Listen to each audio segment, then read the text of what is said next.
49 అంటే సంతానం, 49 అంటే సంతోషం. 39 ఆంధ్రప్రదేశ్ తెలంగాణ. నమస్కారం, వెల్కమ్ టు సుమన్ టీవీ. నేను గీతాంజలి. ఫిబ్రవరి 26వ తారీఖున మహాశివరాత్రి. శివరాత్రి అనగానే మనందరికీ ముందుగా గుర్తొచ్చేది ఆ శివయ్య ఆరాధనతో పాటుగా జాగరణ చేస్తాం. అయితే ప్రత్యేకించి ముందు రోజు నుంచే కొన్ని మనం సిద్ధం కావాలని చెబుతారు. ఎలా మనం ముందు రోజు నుంచి సిద్ధం కావాలి, అలాగే శివరాత్రి రోజున ఉదయం నుంచి సాయంత్రం వరకు ఎటువంటి పూజా విధానాన్ని మనం పాటించాలి, ఎటువంటి ద్రవ్యాలతో స్వామివారికి అభిషేకం చేయాలి, ఇలాంటి విషయాలను తెలుసుకుందాం. అలాగే ప్రత్యేకంగా అసలు శివయ్యకి ఏం నైవేద్యం పెట్టాలి, ఎందుకంటే ఉపవాసం ఉంటారు చాలా మంది, ప్రత్యేకించి పళ్ళు మాత్రమే తీసుకుంటారు. అసలు అయింది మరి శివయ్యకి ఎటువంటి నైవేద్యాన్ని సమర్పించాలో కూడా తెలుసుకుందాం. వివరించేందుకు ప్రస్తుతం మనతో పాటు ఉన్నారు ప్రముఖ జ్యోతిష్యులు బ్రహ్మశ్రీ నందిభట్ల శ్రీహరి శర్మ గురువు గారు. వారితో మాట్లాడదాం. గురుగారు నమస్కారం అండి. వాగర్థావివ సంపృక్తౌ వాగర్థ ప్రతిపత్తయే జగతః పితరౌ వందే పార్వతీ పరమేశ్వరౌ. సదాశివసమారంభాం శంకరాచార్య మధ్యమాం అస్మదాచార్య పర్యంతం వందే గురు పరంపరాం. ఆదిత్యాయ చ సోమాయ మంగళాయ బుధాయ చ గురుశుక్ర శనిభ్యశ్చ రాహవే కేతవే నమః. శృంగేరి జగద్గురు పీఠాధిపతులకి, కంచి పీఠాధిపతులకి నమస్కారములు తెలియజేసుకుంటూ కార్యక్రమాన్ని ప్రారంభిద్దాం. గురుగారు, మహాశివరాత్రి ఎప్పుడెప్పుడా అని ఎదురు చూసాము, ఇక రానే వచ్చేసింది మాఘమాసంలో చివరిగా. అయితే గురువుగారు 26వ తారీఖున శివరాత్రి ఉంది, మరి 25వ తారీఖు నుంచి కూడా కొన్ని మనం సిద్ధం చేసుకుని పెట్టుకోవాలి ముందుగా అని అంటారు. మీరు ఎప్పుడు ఏదైనా సరే ముందుగా చెప్తూ ఉంటారు కదా, మరి ఏ విధంగా మేము సిద్ధం కావాలో తెలియచేస్తారా? తప్పకుండానమ్మా.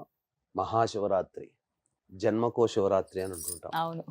అంటే ప్రతి మాసములో చతుర్దశి, బహుళపక్షంలో వచ్చేటువంటి చతుర్దశి రోజున మాస శివరాత్రి చెప్పుకుంటే, మాఘమాసంలో లింగోద్భవ రూపంలో వెలిసినటువంటి రోజు కాబట్టి ఇది మహాశివరాత్రి సందర్భంగా మనం చెప్పుకుంటున్నాం.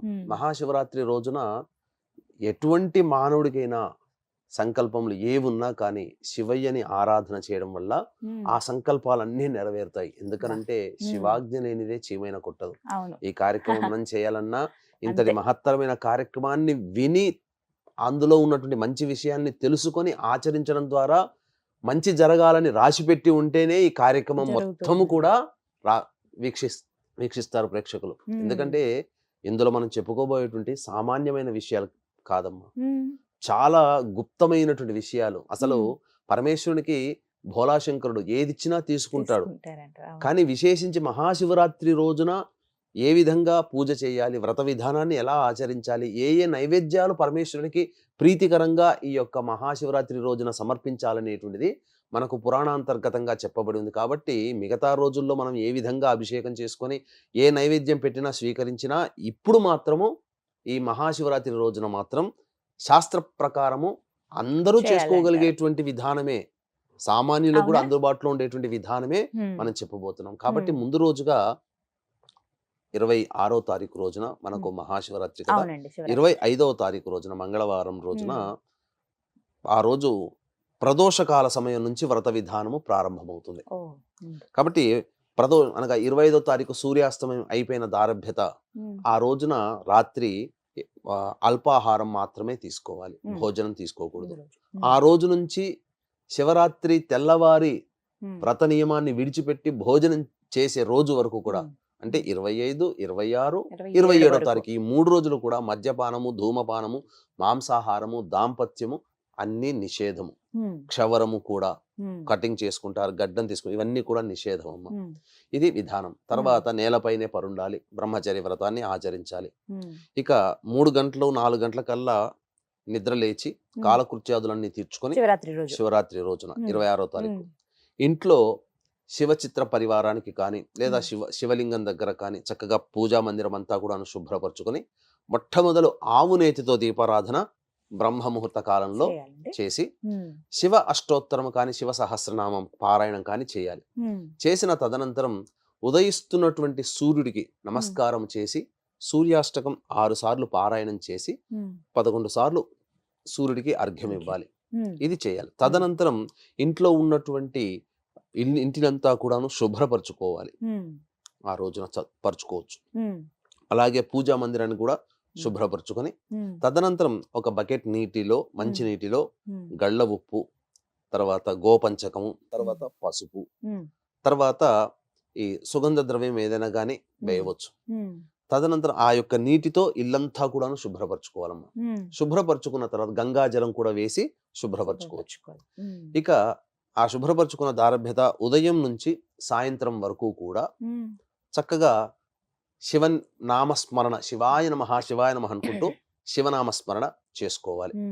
ఇక వీలైతే పండ్లు, పాలు, ఇతరతర పదార్థాలు తీసుకొని ఉండవచ్చు. చాలా మంది ఏమనుకుంటారంటే రాత్రి జాగరణ చేయాలి కాబట్టి మధ్యాహ్నం నిద్రపోతే మేలుకుంటాం కదా అని చెప్పి మధ్యాహ్నం నిద్రపోతారు. పనికిరాదమ్మ. మధ్యాహ్నం నిద్రపోతే వ్రత నియమం పోతుంది. తర్వాత సూర్యాస్తమయం కాబట్టి సూర్యాస్తమయం కంటే ముందే కాలకృత్యాదులన్నీ తీర్చుకొని అసలు ఈశ్వరుడికి అభిషేకం చేసేటువంటి సమయం సూర్యాస్తమయం నుంచి ప్రారంభమవుతుంది. ఉదయం అంతా సాధారణంగా దీపారాధన చేసుకొని శివనామస్మరణ చేసుకోవచ్చు. ఆ శివునికి అభిషేకం చేసేటువంటివి సమయాలు 4 యామములు, 4 సమయాలు అని చెప్పబడి ఉంది మనకు శాస్త్రం ప్రకారం. అవన్నీ కాబట్టి చక్కగా ఆ రోజున సూర్యాస్తమయం కంటే కాలకృత్యాలను తీర్చుకొని మొట్టమొదలు శివాలయానికి చేరుకోవాలి.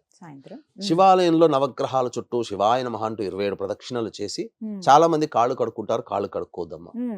అలాగే ఆ ఈశ్వరుని దగ్గరికి వెళ్ళి మొట్టమొదలు నందీశ్వరుని దగ్గరికి వెళ్ళి ఈ రోజు శివరాత్రి కాబట్టి నేను శివానుగ్రహం కోసం నాకేమి అన్ని కోరికలు ఆ భగవంతునికి తెలుసు, ఏం కావాలో ఆ శివయ్యకి తెలుసు, నాకు అది సంప్రాప్తమైతే చాలు, శివానుగ్రహం కోసం నేను చక్కగా శివాభిషేకం చేసుకుంటున్నాను అని చెప్పి ఆ నందీశ్వరునికి శివానుగ్రహం నాకు కలిగేలా ప్రసాదించమని చెప్పవయ్యా అని చెప్పి నందీశ్వరునికి అనుజ్ఞ తీసుకొని శివుణ్ణి దర్శించి ఇంటికి రావాలి. ఇంటికి వచ్చిన తర్వాత 4 యామములు అన్నాను కదమ్మా. ఈ యొక్క 4 యామములో 4 రకాలైనటువంటి ద్రవ్యాలతో అభిషేకము చేయాలి. నైవేద్యము కూడా మనం పెట్టుకోవచ్చు. ఇది వీక్షించేటువంటి ప్రేక్షకులు చాలా మంది అందరి ఇళ్లలో చేసుకోగలిగేటువంటివేనమ్మా. అయితే ఆ రోజున శివునికి అభిషేకం చేయడానికి ఈ యొక్క కలియుగంలో చాలా ప్రశస్తమైనటువంటిది పుట్టమన్నుతో చేసినటువంటి శివలింగం. కాబట్టి ఆ పుట్టమన్ను తెచ్చుకొస్తాం కదమ్మా. ఆ పుట్టమన్నులో అష్టగంధములు, జాజికాయ, జాపత్రి, లవంగాలు, యాలకులు, పచ్చకర్పూరము, జొవ్వాది, అగరు, అలాగే ఇటువంటి ద్రవ్యములు, తర్వాత పాదరసము, పసుపు, కుంకుమ. పాదరసం ఒక 2 గ్రాములు 5 గ్రాములు వేస్తే చాలు. ఇవన్నీ ఆ పుట్టమన్నులో వేసి చక్కగా గంధము కూడా, చందనం, ఇవన్నీ వేసి ఆవు పాలతో కలిపి చక్కగా శివలింగ ప్రమాణాన్ని చేసుకోవాలి. ఎవరి శక్తి అనుసారం ఇంతైనా చేసుకోవచ్చు, అంగుష్ట మాత్రమైనా చేసుకోవచ్చు, మన శక్తికి మేర.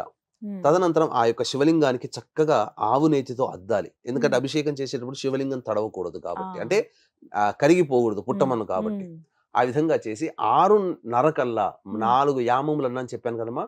మీరు 6 గంటలకల్లా శివాలయ దర్శనం చేసుకొని ఇంటికి రావాలి. ఇవన్నీ ఆ రోజున సమకూర్చుకోవచ్చు. ముందుగా ఆ మధ్య పొద్దున నుంచి సాయంత్రం వరకు ఉంటుంది కాబట్టి చక్కగా శివనామస్మరణతో ఆ శివలింగాన్ని తయారు చేసుకోవాలి. ఈ 4 యామములు అనేటువంటివి మీకు తెలియచేయడం జరుగుతుంది. ఎందుకంటే శివపురాంతర్గతంగా తీసుకొని వచ్చానమ్మా. చక్కగా అందరికీ అందుబాటులో మొదటి యామము అనేటువంటిది 6:30 గంటల నుంచి 9 గంటల వరకు సమయం ఉంటుంది. కాబట్టి ఈ మొదటి యామములో మొట్టమొదలు ఆవు పాలతో అభిషేకము చేయాలి. చేసి తామర పుష్పాలతో అర్చన చేయాలి. శివాయ నమః శివాయ నమః అనుకుంటూ అభిషేకం ఆవు పాలతో మాత్రమే చేయాలి. చేసి తామర పుష్పాలు లభిస్తే తామర పుష్పాలతో అర్చన చేయాలి. పెసరపప్పు, బియ్యము కలిపినటువంటి, అంటే చిన్న పాత్రలో అన్నము, అందులో కొంత పెసరపప్పు వేసి పులగంలాగా చేయాలమ్మా. చేసి ఆ యొక్క 6:30 నుంచి 9 గంటల లోపల నైవేద్యం పెట్టాలి. ఇది ఇంట్లో చేసుకోగలిగేది. ఇది మొదటి యామం. 9 to 9:30 బ్రేక్. మళ్ళీ 9:30 నుంచి 12 గంటల వరకు 2వ కాల సమయ పూజ. కాబట్టి ఈ 2వ కాల సమయ పూజలో పెరుగుతో అభిషేకం చేయాలి. పెరుగుతో అభిషేకం చేసి తులసీ దళములతో అర్చన చేయాలి. అసలు ఈశ్వరునికి తులసీ దళంతో పూజ చేయకూడదు, కానీ శివరాత్రి రోజున మాత్రం తులసీ దళములతో అర్చన చేయాలి. చేసి పాయసం, బెల్లం పాయసం నైవేద్యంగా పెట్టాలి. ఇది ఈ విధంగా చేయాలి. వీక్షించేటువంటి ప్రేక్షకులకి గమనిక, ఈ యొక్క మహాశివరాత్రి సందర్భంగా మహామహిమాన్వితమైనటువంటి సుప్రసిద్ధ కాశీ క్షేత్రములో 26వ తారీఖు రోజున శివరాత్రి కాబట్టి, మరియు 28వ తారీఖు రోజున అమావాస్య కూడా ఉన్నది కాబట్టి జాతకరీత్యా కలుగు విద్య, వివాహ, ఉద్యోగ, దాంపత్య, సంతాన, అనారోగ్య సమస్యల నివారణకి సర్వదోష నివారణ పూజలు, హోమాలు. అలాగే గత జన్మ కర్మదోషాలు ఉంటే ఈ జన్మలో సమస్యలు ఉంటాయి కాబట్టి కర్మదోష నివారణ, తిల హోమాలు. మరియు 2025 సంవత్సరం శని ప్రభావం అన్ని రాశుల వారికి ఉంది కావున శని దోష నివారణ హోమాలు పర్ హెడ్ 3,100 రూపాయలకు చేయించడం జరుగుతుంది. శివరాత్రి రోజున కాశీ క్షేత్రంలో రుద్ర పారాయణాలు, అభిషేకాలు కూడా జరిపించడం జరుగుతుంది. కాబట్టి అవకాశం ఉన్న వాళ్ళు కార్యక్రమం తదనంతరం కాంటాక్ట్ చేసి ఈ కార్యక్రమంలో గోత్రనామాలు నమోదు చేసుకోవచ్చు. మీ యొక్క సంకల్పం వచ్చే శివరాత్రిలోగా ఈశ్వరానుగ్రహం వల్ల నెరవేరుతుంది అని చెప్పడంలో ఏమాత్రం సందేహం లేదు. ఇక 2 యామాలు 2 కాములు పూజ అయిపోయాయి కదమ్మా. 9:30 నుంచి 12 గంటల వరకు, మళ్ళీ 12 to 12:30గా బ్రేక్, మళ్ళీ 12:30 నుంచి 3 గంటల వరకు మనకు 3వ యామం అనేటువంటిది పూజ. ఈ 3వ కాలములో ఆవు నెయ్యితో అభిషేకం చేయాలి. చేసి బిల్వ దళాలతో అర్చన, ఏక బిల్వం కావచ్చు లేదా మారేడు పత్రైనా కావచ్చు. బిల్వ దళాలతో అర్చన చేసి నువ్వుల పొడితో చేసినటువంటి నువ్వుల పులగం అంటారు కదమ్మా, అది నైవేద్యంగా పెట్టాలి. నువ్వులన్నం అది ఎంతో సేపట్లో కాదు కదమ్మా. చేసిన తర్వాత 3 గంటలకి అయిపోతుంది కదా, 3 to 3:30 బ్రేక్, మళ్ళీ 3:30 నుంచి ఉదయం తెల్లవారుజామున 6 గంటల వరకు.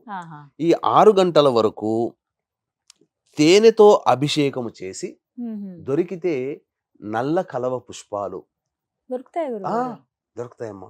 ఎక్కడైనా దొరుకుతాయమ్మా, మనకు దొరుకుతాయి. మనం ముందుగా తెచ్చి పెట్టుకోవాలి. అందుకనే 2-3 రోజుల ముందర కార్యక్రమం చేస్తున్నాం కదా, తెచ్చుకోవాలి. నల్ల కలవులు దొరకకపోతే నీలి రంగు చామంతి, నల్ల కలవులు అంటే నీలి రంగులో ఉంటాయి. లేకపోతే శంకు పుష్పీలు ఉన్నాయి కదా, ఆ శంకు పుష్పి పూలతోనైనా, లేకపోతే నీలి చామంతి పుష్పాలతోనైనా కానీ ఆ ఈశ్వరునికి అర్చన చేయాలి. చేసిన తర్వాత కేవలము అన్నం మాత్రమే వండి నైవేద్యంగా పెట్టాలి. ఉట్టి అన్నం. ఇది మనం చేయాల్సినటువంటిది. ఇది 4 యామాల్లో అయిపోతుంది కదమ్మా. అంటే ఈ 4 యామాల్లో అర్చన ఇవన్నీ కూడా ఇప్పుడు చెప్పిన విధానంగా చేయాలి. అభిషేకము, అర్చన, నైవేద్యం. అభిషేకం చేసే సమయంలో ఏం పఠించాలండి? శివాయ నమః, శివాయ నమః, ఓం నమ శివాయ అంటారమ్మా, పఠించకూడదు. ఆ మంత్రం పఠించకూడదు. శివాయ నమః ఇది సాక్షాత్తు శృంగేరి పీఠాధిపతులు చెప్పినటువంటిది. మంత్ర ఉపదేశం లేని వాళ్ళు శివాయ నమః అంటేనే పంచాక్షరి మంత్రం యొక్క ఫలితం దక్కుతుంది. అందుకని శివాయ నమః అంటూ ఆ అభిషేకం చేయాలి. అర్చన కూడా శివ అష్టోత్తరం అర్చన ఉంటుంది, చక్కగా అర్చన చేయాలి. ఇంకా విశేషం ఏంటంటేనమ్మా, ఈ అర్చన చేసే సమయంలో బిల్వ దళాలు, మారేడు దళాలు, ఇప్పుడు తామర పుష్పాలు కావాలంటే ఒక్కోటి 10 రూపాయలు అమ్ముతారు. 1000 రూపాయలు పెట్టి పుష్పాలు కొనలేరు కదా. ఎంత శక్తి ఉంటే అంత శక్తి మేర తామర పుష్పాలు తీసుకొని మిగతాది ఏ యొక్క దేవుడికి అష్టోత్తర పూజలలో మిగతా అన్ని అమ్మవారికి ఎర్రటి అక్షతలు, మిగతా దేవతలకి పసుపుతో కూడినటువంటి అక్షితలు అయితే నీటితో తడిపినటువంటి అక్షితలతో అర్చన చేయడం అనేది ఈశ్వరునికి మాత్రమే చెల్లుబాటు. ప్రతి యామంలో కూడా కొద్దిగా బియ్యం తీసుకొని అందులో కొద్దిగా ఆ బియ్యం తడుపుకునేంతగా నీళ్లు చల్లి తడిచినటువంటి బియ్యంతో అర్చన చేస్తే మహా సంతోషిస్తాడట ఆ ఈశ్వరుడు. ఇది అందరికీ అందుబాటులో ఉండేది. 6 గంటల కల్లా అయిపోతుంది కదమ్మా. కాలకృత్యాదులు తీర్చుకొని చక్కగా స్నానం ఆచరించి మళ్ళీ దేవాలయానికి చేరుకొని మళ్ళీ నవగ్రహాల చుట్టూ శివాయ నమః అంటూ ప్రదక్షిణ చేసి 27 ప్రదక్షిణలు చేసి నంది దగ్గరకు వచ్చి నీ యొక్క అనుజ్ఞ వల్ల, నీ యొక్క అనుగ్రహం వల్ల నేను ఈశ్వరుని, నీ శివయ్యని నేను అర్చన చేసుకున్నాను, పూజ చేసుకున్నాను, చాలా సంతోషపడ్డాను నందీశ్వర అని చెప్పి ఆ యొక్క ఈశ్వరుని అప్పుడు దర్శనం చేసుకొని వెనక్కి తిరిగి చూడకుండా ఇంటికి వచ్చి చక్కగా మళ్ళీ ఆవు నేతితో దీపారాధన ఆ శివలింగానికి మనం ఏదైతే పెట్టుకున్నామో, లేదా రాతి లింగమైనా చేయవచ్చు. మట్టి లింగముతో గనక అభిషేకము చేసి ఉన్నటువంటి లింగానికి మళ్ళీ ఇంటికి వచ్చాక ఆవు నేతితో దీపారాధన, శివ సహస్రనామ పారాయణ, అర్చన చేసి అతిథి అభ్యాగతులకి, అనాథలకి అన్నదానము చేసి తదనంతరం ఇంట్లో ఉన్నటువంటి కుటుంబ సభ్యులు భోజనం చేసి తరువాత సాయంకాల ప్రదోషకాల సమయంలో అప్పుడు ఆ అర్చించినటువంటి మట్టితో చేసినటువంటి శివలింగాన్ని దగ్గరలో ఉన్నటువంటి చెరువులో కానీ, సరస్సులో కానీ, నదిలో కానీ, సముద్రంలో కానీ నిమజ్జనం చేయవచ్చు. మరి చాలా మందికి సిటీలో ఉంటారు, ఉండదు కాబట్టి బావిలోనైనా నిమజ్జనం చేయవచ్చు. లేకపోతే బావి కూడా లేని ప్రాంతాలు ఉన్నాయి కదా, కాబట్టి అప్పుడు ఒక బకెట్ మంచి నీటిలో ఆ యొక్క శివలింగాన్ని నిమజ్జనం ఆ యొక్క పూజా ద్రవ్యంతో సహా నిమజ్జనం చేసి కొంత ఉమ్. సమయానికి ఉమ్. అది కరిగిపోతుంది. కరిగిపోతుందండి. ఆ యొక్క నీటిని, కరిగిపోయినటువంటి మట్టితో కూడినటువంటి నీటిని ఎవరు తొక్కని ప్రదేశంలో లేదా ఎవరి ఇంట్లోనైనా కానీ ఆ ఇంట్లో పూల ఆ మొక్కలు యొక్క ఏమైనా ఉంటే అక్కడ అక్కడ వేసేయచ్చు. పూల మొక్కల్లో వేసుకోవచ్చు. ఉమ్. ఈ విధంగా శివానుగ్రహాన్ని మీ సొంతంగా చేసుకోవచ్చు. ఉమ్. అలాగే మహాశివరాత్రి రోజున కాశీ క్షేత్రంలో మన ఆధ్వర్యంలో జరుగుతున్నటువంటి కార్యక్రమంలో కూడా ఉమ్. చేసుకోవడం ద్వారా శివరాత్రి రోజున కూడా కాశీలో కార్యక్రమం చేసుకోవడం ద్వారా చేసినట్టు అవుతుంది. సంపూర్ణమైనటువంటి శివానుగ్రహం కలుగుతుంది అని ఉమ్. చెప్పవచ్చు. మొత్తంగా ఈ యామాలు అనేవి ముఖ్యమైనవి. చాలా జాగరణ ముఖ్యం. చేసేవాళ్ళు కాలయాపనలాగా చేయకుండా ఇలా అభిషేకం చేయడం చేసుకుంటూ వల్ల ఉంటే ఇంకా తెలియకుండానే పుణ్యప్రదం మనం జాగరణ చేసిన ఫలితం చేసిన ఫలితం వస్తుంది. వస్తుంది. మనం చాలా జాగరణ చక్కగా దైవ భక్తిలో నిమగ్నం అయిపోయి అవుతాం. మనకు తెలియకుండానే ఆ రోజంతా కూడాను గడిచిపోతున్నాం. నిజమే గురువు గారు, చాలా చక్కగా చెప్పారు. అంటే ప్రతిసారి ఎలాగో చేస్తూ ఉంటాం, కానీ ఈసారి ఇలా శాస్త్రోక్తంగా పద్ధతిగా ఆ, చేసుకోవాలని మనస్ఫూర్తిగా కోరుకుంటున్నాం. ధన్యవాదాలు గురువు గారు, చాలా చక్కగా వివరించారు.